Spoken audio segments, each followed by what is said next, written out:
The gymnasium on the edge of Oakland's Chinatown district held 412 people on the night of November 6, 1967. It was a Tuesday. The fluorescent lights above the main floor ran at full power, casting no shadow that a man could hide in. The air smelled of pine resin and canvas, the way it always does when a room full of trained fighters has been moving for 3 hours without adequate ventilation. There were no seats left. The people standing 3 rows deep against the far wall had arrived early to secure that position. They had heard something was going to happen. They did not know what shape it would take. They did not know when. In the 3rd row from the back, seated between a freight logistics manager named Gerald Holt and a taekwondo instructor from Fremont named Kim Seung-won, there was a man in a plain gray windbreaker. He was sitting forward, forearms resting on his knees, watching the floor with the kind of attention that looks, from a distance, exactly like boredom. He was 5 feet 7.5 inches tall. He weighed 133 pounds that evening. He was 27 years old. He wore canvas shoes, the kind sold in 3 sizes at a general goods store on Webster Street. He had said nothing to the men beside him for the better part of 40 minutes. He had not stretched. He had not bounced on the balls of his feet.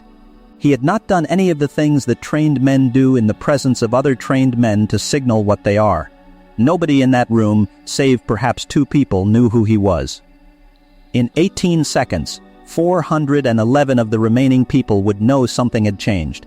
In 22 seconds, the man at the center of the floor would understand what had changed.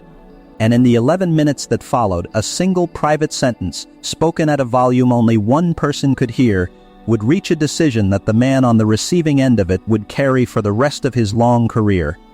What he chose in that moment would define what kind of man he became. Not the technique, not the outcome, the choice. Nobody in that gymnasium knew they were about to witness the last time that particular floor would be remembered only for the tournaments held on it. His name was Raymond Aldridge. He was 24 years old and he stood 6 feet 2 inches tall in bare feet.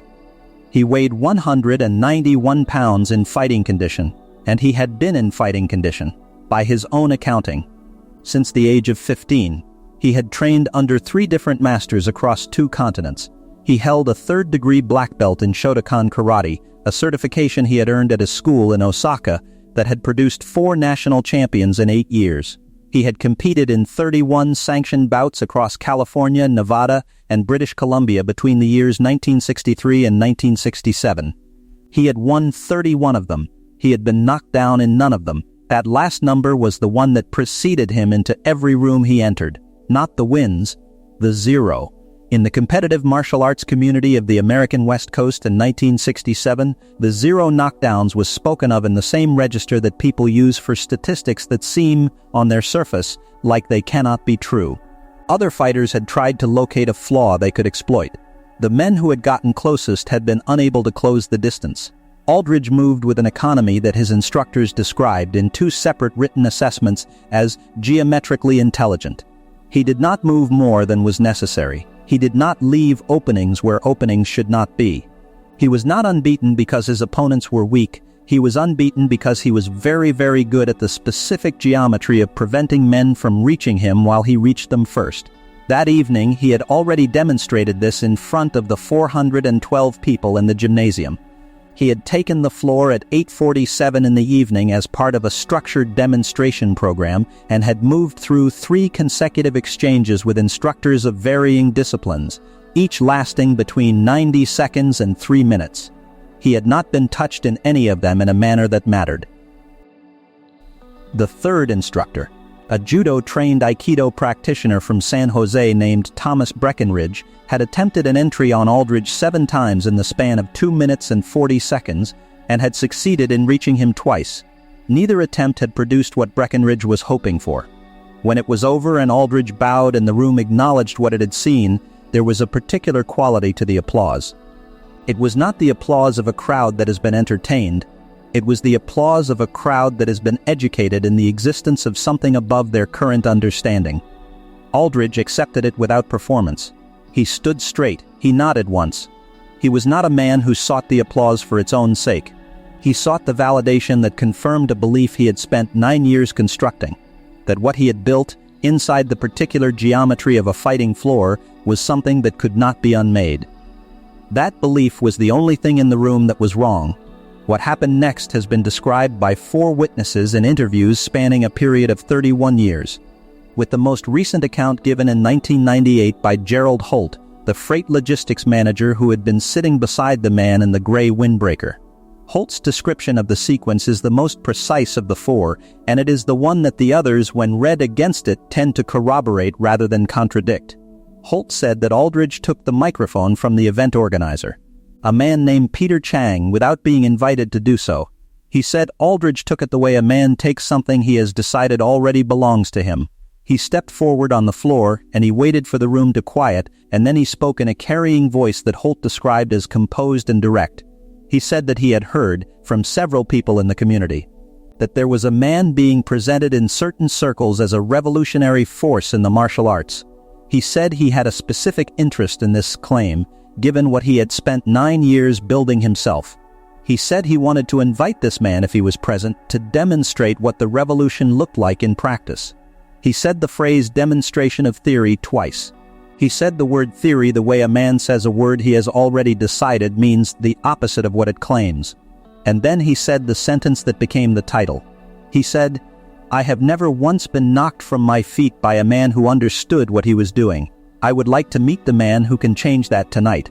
The room was quiet in the particular way that rooms are quiet when something that cannot be taken back has just been said in them.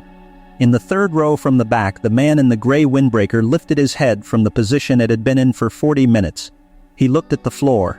He looked at Raymond Aldridge standing on it. He looked back at the floor once more, and then he stood up. If you want to know what happened in the next 22 seconds, stay with this until the end. And if this is the kind of story you come back to, the kind that reminds you what a man looks like when he has nothing to prove and everything to demonstrate, then make sure you are subscribed. And tell us in the comments where you are watching from tonight. These stories are built for people who understand what it means to know something without announcing it. This community is full of those people. He did not hurry. That was the first thing that Kim Seung-won, the Taekwondo instructor from Fremont, would remember in a 1979 interview. Not the speed that came later, the absence of hurry that preceded it. He said the man in the gray windbreaker stood, excused himself past the knees of the people on his row with a courtesy that belonged to a different kind of moment entirely, and walked to the edge of the floor the way a man walks to a table at a restaurant where he has a reservation. There was no performance in the walk. There was no posturing in the set of the shoulders.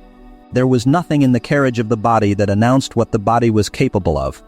At the edge of the floor, he stopped. He removed the gray windbreaker. He folded it once, lengthwise, and set it on the back of the nearest empty chair with a deliberateness that was almost architectural. He was wearing a plain white shirt beneath it. He stood in the canvas shoes. He did not remove them. And then a current moved through the room. It started somewhere in the middle section of the standing audience against the far wall, where a cluster of people who had seen him before were gathered. It moved outward from that cluster in both directions along the wall and then forward through the rows of seated observers like a pressure change in the air before weather arrives. It was not a sound. It was a collective adjustment, a reorganization of the understanding of what was happening in the room.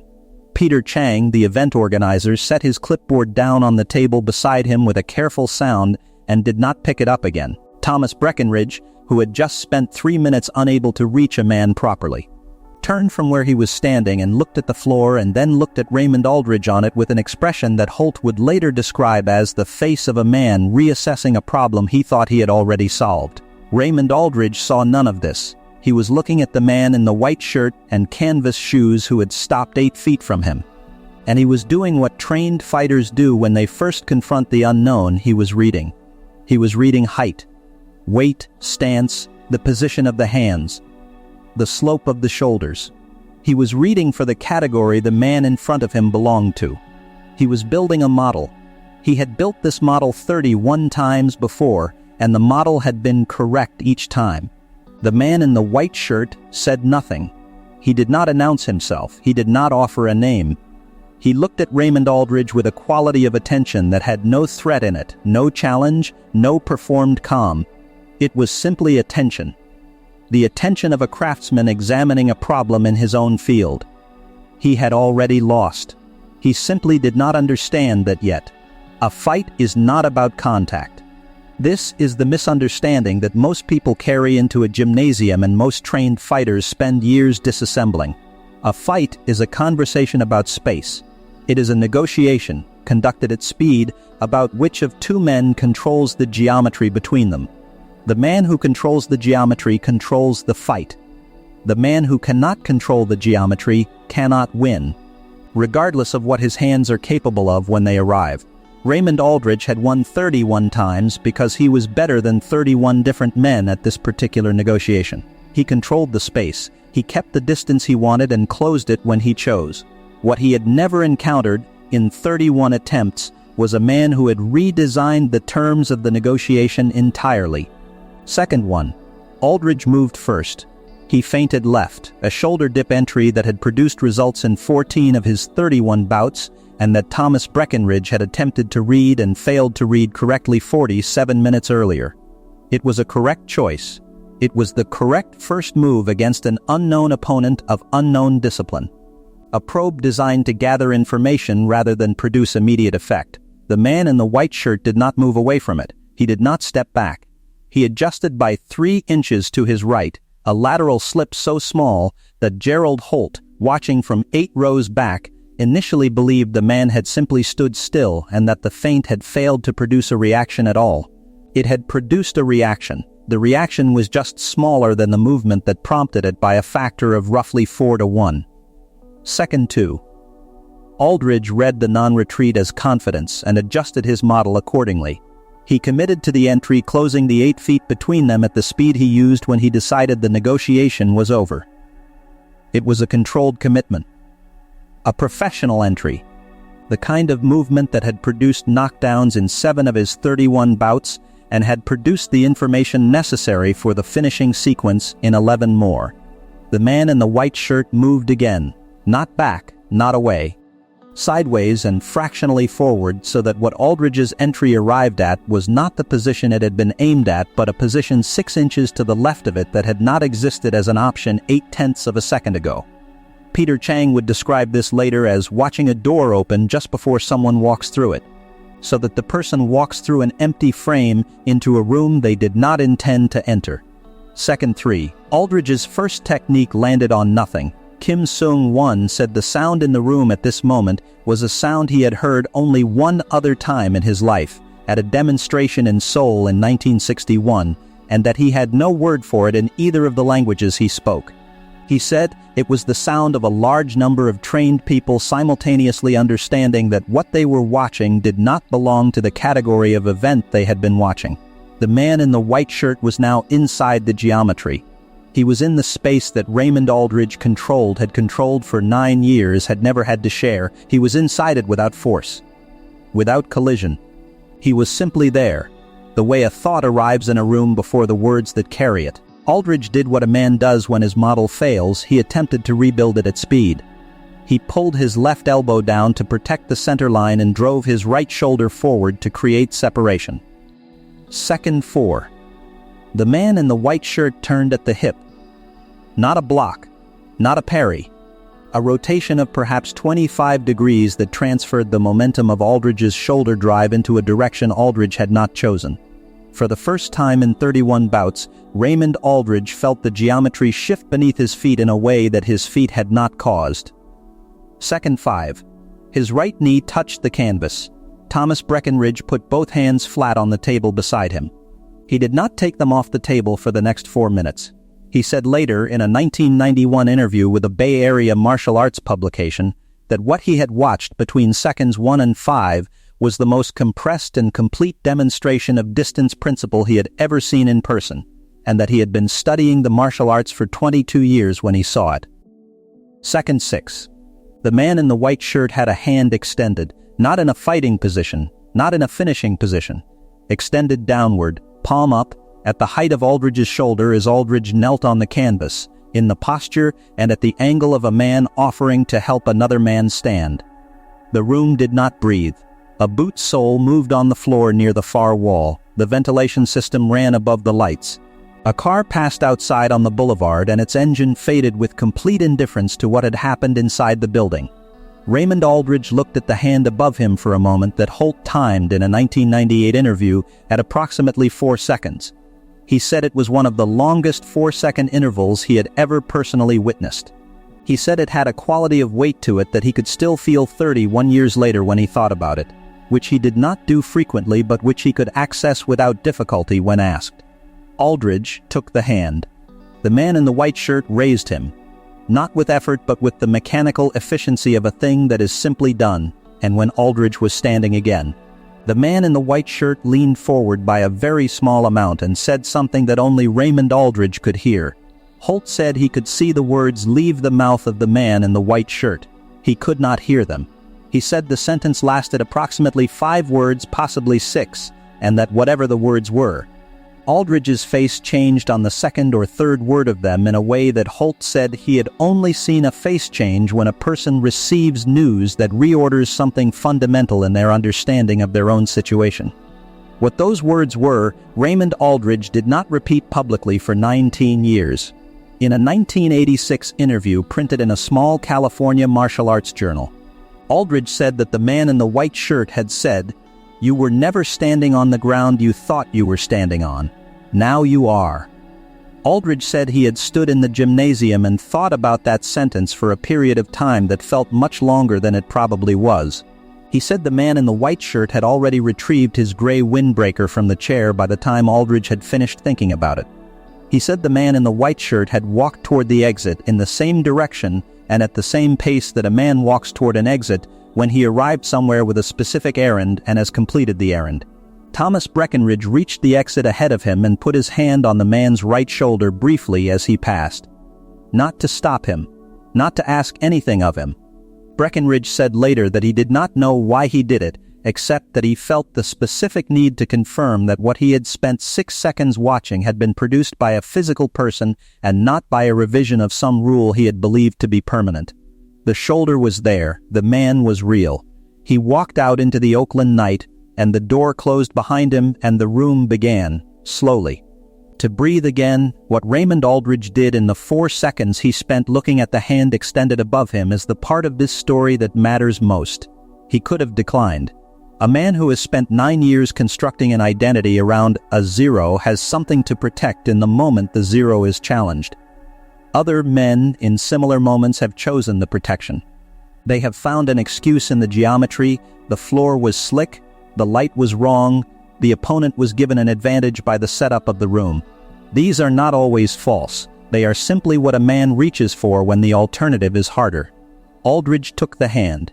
He stood up on the floor in front of 412 people and he acknowledged the ground beneath him, which was not the ground he had thought he was standing on. He competed in the martial arts for 11 more years after that night. He taught for 22 years after that. His students said he had a particular quality when he instructed. He was ruthless about geometry and patient about everything else, and the combination produced fighters who were difficult to knock from their feet. He became, in the specific community that remembered that Tuesday night in Oakland, the man who had been introduced to a principle and had decided to spend the rest of his life understanding it rather than refusing it. The story spread. It moved through dojos in Oakland and San Francisco and Sacramento over the following months, carried by the people who had been in the room and by the people who knew the people who had been in the room. By the time it reached Los Angeles, it had acquired details it had not had in Oakland: a different date, a larger crowd, a longer fight. By the time it reached New York, it was told differently again. The drift of it, the slow mutation of its specifics, is what oral history does with moments it cannot quite contain in plain language. The facts had a shape that the words people had available kept trying to approximate without quite reaching. But the center of the story did not move. Raymond Aldridge had never been knocked from his feet, and then he had been. And the man who had done it had not told anyone his name. And what Aldridge had done next was the reason people still told the story 30 years later. Gerald Holt kept the program from that evening in a flat cardboard sleeve in a drawer in his home in Oakland. He retrieved it once, in 1998, when a researcher called him about something else entirely. He said the program listed 17 events and 4 demonstration participants. He said the name of the man in the gray windbreaker did not appear in the program because the man in the gray windbreaker was not a demonstration participant and had not been expected. He said this with what the researcher described in her notes as a quality of satisfaction. The satisfaction of a man who had been present for something that could not have been planned and that plans, therefore, could not take credit for. There is a thing that this story insists upon if you follow it carefully enough through all four of the accounts that exist. The distance between what a man believes he stands on and what he actually stands on is not always visible from where he is standing. It is not a flaw, it is a condition of the work. Every man who has spent years building something inside a particular geometry arrives, eventually, at the boundary of that geometry. What defines him is not where the boundary is. What defines him is what he does when he finds it. Raymond Aldridge found his boundary on a Tuesday night in November of 1967 and chose to treat it as a beginning rather than an interruption. That choice is not guaranteed. It is made, or it is not, in the specific 4 seconds a man spends looking at an extended hand on the floor of a room where he has just been taught the limits of his map. The hand is always extended. The question is always the same. What a man does with it is the whole of the answer. Next week, we will tell the story of the night in a Tokyo gym in 1958 when a Navy combat instructor with 42 confirmed victories in full contact bouts made a specific claim about what he could do to a man he had seen only in a film magazine. We will tell you what was said, what was heard, and what the wall behind him looked like when it was over. We will tell it from the beginning, slowly, the way it deserves to be told.